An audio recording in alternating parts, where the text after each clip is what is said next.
حالی کو دوبارہ پانی پت لے کے چلے گئے، اور اس خیال سے کہ حالی دوبارہ بھاگ کر کے دہلی یا کہیں اور نہ چلے جائیں، ان کی شادی کر دی گئی۔ بہرحال شادی کے کچھ عرصے بعد تک تو حالی پانی پت میں ہی رہے، لیکن چونکہ علم حاصل کرنا ان کے شوق میں داخل تھا اور وہ اسے فرض سمجھتے تھے، لہٰذا انہوں نے بہتر سمجھا کہ وہ کسی نہ کسی صورت پھر سے دہلی چلے آئیں تاکہ اہل علم لوگوں سے علم حاصل کیا جا سکے۔ یہ شوق، یہ جستجو اور یہ چاہت انہیں دہلی آنے پر مجبور کر رہی تھی۔ ادھر واقعہ یہ تھا کہ شادی کی زنجیروں میں جکڑ چکے تھے، پھر انہوں نے اپنی ہی اہلیہ کو منایا کہ انہیں دہلی جانے کی اجازت دی جائے، اور اپنی اہلیہ اور اہل خانہ کی مرضی سے پھر وہ دوبارہ دہلی آ گئے۔ جب وہ دوبارہ دہلی آئے تو یہاں آ کر ان کا تعلق کئی لوگوں سے قائم ہوا۔ کئی اہل علم اور اہل ذوق حضرات، شیفتہ، غالب اور دیگر افراد، علاوہ ازیں بہت اہم ایک نام اس میں ہے سر سید احمد خان، ان لوگوں سے ان کا رابطہ قائم ہوا، اور یہ لوگوں سے جب ان تمام لوگوں کے بیچ ان کا اٹھنا بیٹھنا ہوا اور ان لوگوں سے وہ علم حاصل کرنے لگے، تب انہیں معلوم ہوا کہ دنیا کتنی بڑی ہے اور تعلیم کیا چیز ہے۔ پھر سب سے اہم بات یہ رہی کہ حالی نے جو لٹریچر، فارن لٹریچر جسے ہم کہتے ہیں، یا انگلش لٹریچر جسے ہم کہنا چاہیے، یا اور دیگر زبانوں کا لٹریچر، ادب، وہ جب اردو میں ترجمہ ہو جایا کرتا تھا، ٹرانسلیٹ ہوا کرتا تھا، تو کسی صورت حالی کو یہ ملازمت مل چکی تھی کہ وہ ان ترجمہ کیے ہوئے کاموں کو ریویو کریں اور ان کی زبان کو درست کریں تاکہ اردو کے لحاظ سے وہ کتاب جو ہے وہ فائدہ مند ہو جائے۔ جب حالی ان خیالات کو پڑھا کرتے تھے کہ وہاں کے لوگوں نے کیا عمدہ خیالات اور کیا ایک ایسی چیزیں ادب میں پیش کی ہیں، چاہے وہ ناول و افسانے ہو، کہانیاں ہوں، یا یہ کہ جو وہاں کے سماجی خیالات، جو سماجی شعور لوگوں میں وہاں کا ہے، وہ کتنا اعلیٰ درجے کا ہے، تو حالی کو ایسا محسوس ہوتا تھا کہ ہم ہندوستانی قوم جو ہے اس لحاظ سے نہایت ابھی پیچھے ہے کہ وہ اعلیٰ ذوق کی شاعری یا اعلیٰ ذوق ادب کا رکھ سکے یا اعلیٰ ادب لکھ سکے۔ بہرحال یہ حالی کا شعور تھا جو ایسا سوچا کرتے تھے، اور بالکل لگ بھگ ملتا جلتا یہی خیال سر سید احمد خان کا بھی تھا کہ یہاں کی جو قومیں جو ہیں، جو ہندو ہو یا مسلم قوم ہو، وہ سماجی اعتبار سے اتنی مضبوط یا اتنی بلند نہیں ہے جیسی دیگر قومیں ہیں۔ اس خیال کا دونوں بزرگوں کے ذہن میں آنا تھا کہ دونوں نے مل کر یہ طے کر لیا کہ لوگوں کے شعور کو بیدار کرنا ہے۔ سر سید چونکہ بزرگ تھے اور ان تمام باتوں کو بہت اچھی طرح سے سمجھتے تھے، لگ بھگ عمر میں 20 سال حالی سے بڑے تھے، حالی انہیں اپنا بزرگ سمجھتے تھے، تو سر سید کی تحریک پر سب سے پہلے حالی نے ہی یہ شروع کیا کہ جو سر سید کی تحریک تھی ادب برائے زندگی، اسے حالی نے سب سے نمایاں طور پر آگے بڑھانے میں اہم کردار ادا کیا۔ وہ اپنی شاعری میں ان باتوں کو پیش کیا کرتے تھے جو سر سید چاہتے تھے، یعنی سماجی باتیں، سماجی فرق، تعلیم کی باتیں، جہالت جو سماج میں پھیل رہی تھی اس کے خلاف باتیں، اور دیگر وہ تمام برائیاں جو سماج میں پنپ رہی تھیں، اس پر چوٹ کرتے ہوئے، اس پر طنز کرتے ہوئے حالی نے اپنی شاعری کی بنیاد رکھی، اور غزل پر نظم کو ترجیح دی۔ حالانکہ اس میں کوئی شک نہیں، حالی غزل کے بھی عمدہ شاعر تھے، لیکن انہوں نے نظم کو زیادہ ترجیح دی، اور نظم چونکہ کسی بات کو بیان کرنے کے لیے طویل ایک ایسا فارمیٹ ہے کہ اس میں بڑی سے بڑی بات کہی جا سکتی ہے اور تفصیل سے کہی جا سکتی ہے، تو انہوں نے نظم کا فارمیٹ اپنایا اور کافی عمدہ نظمیں کہیں جو کہ ہمارے سماجی شعور کو جھنجھوڑنے والی تھی کہ اگر لوگ اس بات کو، اس شاعری کو پڑھیں تو انہیں سمجھ میں آ جائے۔ اور ایک اہم چیز جو حالی نے کی وہ تنقید تھی کہ انہوں نے تنقیدی کام شروع کیا، شاعری پر تنقید شروع کی انہوں نے، اور انہوں نے بتایا کہ شاعری صرف یہی چیز نہیں ہے کہ انسان حسن و عشق کی باتیں کرے یا گل و بلبل کے قصے بیان کرے یا عشق عاشقی کی بات کرے، بلکہ شاعری یہ بھی ہے کہ انسان کہ ایک اچھا شاعر وہ بھی ہوتا ہے جو ایک سماجی باتیں اپنی شاعری میں پیش کرے کہ رشتے کیسے ہونے چاہیے، تعلیم کی کیا اہمیت ہے، یا ہم جو ہے وہ قوم کے لیے کیا کر سکتے ہیں یا اپنے ملک کے لیے کیا کچھ کیا جا سکتا ہے۔ ان تمام باتوں کو خیال میں رکھتے ہوئے حالی نے شاعری شروع کی، اور مرزا غالب جو کہ شاعری میں حالی کے استاد تھے، انہوں نے حالی کی شاعری کو سن کر کے اور پڑھ کر کے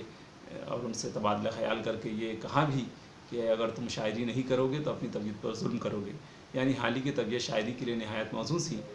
ہی موزوں تھی، ورنہ عام طور سے غالب لوگوں کو شاعری سے منع کر دیا کرتے تھے اور مثال خود کی دیا کرتے تھے کہ دیکھو مجھے شاعری سے کوئی فائدہ نہیں، جب مجھے کوئی فائدہ نہیں تو تمہیں کیا ہوگا۔ بہرحال یہ ایک دیگر بات تھی. حالی شاعری بھی کرتے رہے اور نثر نگاری بھی کرتے رہے. وہ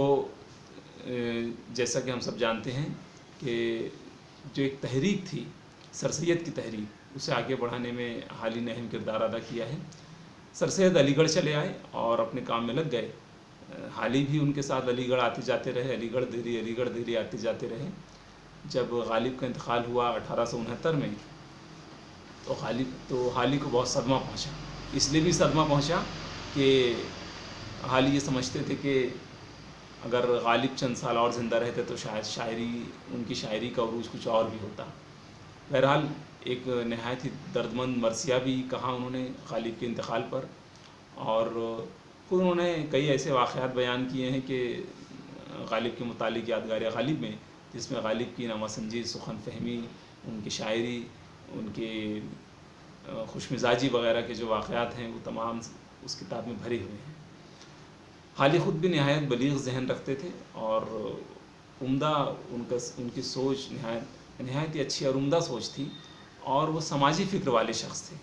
ایسے بالکل نہیں تھے کہ اپنے آپ میں گم رہو اور اپنی ہی باتیں کرو، نہیں، بلکہ ان کی شاعری کا مقصد یا ان کی تمام زندگی کا مقصد ہی یہ تھا کہ اپنی قوم کے لیے کچھ کیا جائے. یہی وجہ تھی کہ سر سید احمد خان سے ان کی خوب جمتی تھی، خوب نبھتی تھی، اور سر سید بھی انہیں خوب پسند کیا کرتے تھے. تو یادگار غالب میں ایسی کئی چیزیں، یادگار حالی میں صالح عابد حسین نے ایسی کئی چیزیں کہی ہیں، کئی چیزیں ایسی بتائی ہیں جس سے ظاہر ہوتا ہے کہ حالی جو ہے وہ کس طرح کے شخص تھے. ایک نہایت ایک عجیب واقعہ بھی لکھا ہے کہ حالی آخر عمر میں اپنے ملازموں سے بھی کس طرح سے بات چیت کیا کرتے تھے، اور یہ کہ وہ کس اعلیٰ پائے کے انسان تھے. آپ یہ دیکھیے کہ مشفق، مہربان اور نہایت خلیق اور ملنسار شخص تھے. جب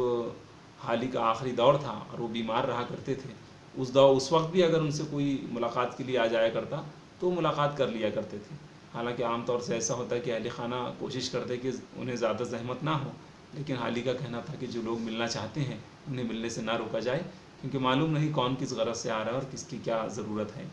تو وہ لوگوں سے مل لیا کرتے تھے. حالی اتنے ملنسار اور نرم مزاج تھے کہ انہیں کسی کو تکلیف دینے یا کسی کو ڈانٹنا بالکل بھی پسند نہیں تھا. وہ اپنے ملازم تک کو کبھی نہیں ڈانٹتے تھے، بلکہ کبھی تو یہ ہوا کرتا تھا کہ ان کا ملازم انہیں ڈانٹ دیا کرتا تھا. ایک واقعہ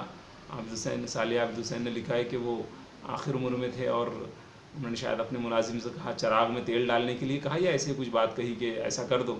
جب 1 سے 2 بار کہا تو ملازم، شاید وہ بھی بوڑھا تھا، وہ ناراض ہو گیا اور وہ خود ہی زور سے کہنے لگا کہ میں اسی کام کے لیے ہوں کیا، وغیرہ وغیرہ. تو حالی نے اس سے بھی معافی مانگ لی اور اسے بھی معاف کر دیا. حالی کی نرم مزاجی اس طرح کی تھی کہ وہ لوگوں سے نہایت نرمی سے پیش آیا کرتے تھے. یہ تو باتیں حالی کی تھیں کہ خواجہ الطاف حسین حالی ایسے تھے. حالی کا انتقال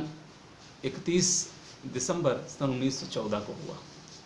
اب آئیے تھوڑی سی باتیں صالح عابد حسین کے بارے میں کریں. جیسا کہ میں نے بتایا کہ ان کا پیدائشی نام مصداق فاطمہ تھا، بعد میں انہوں نے بدل کر کے اسے صالحہ خاتون کر لیا اور پھر وہ صالح عابد حسین کے نام سے مشہور ہوئی. صالح عابد حسین کا انتقال 1988 میں ہوا ہے.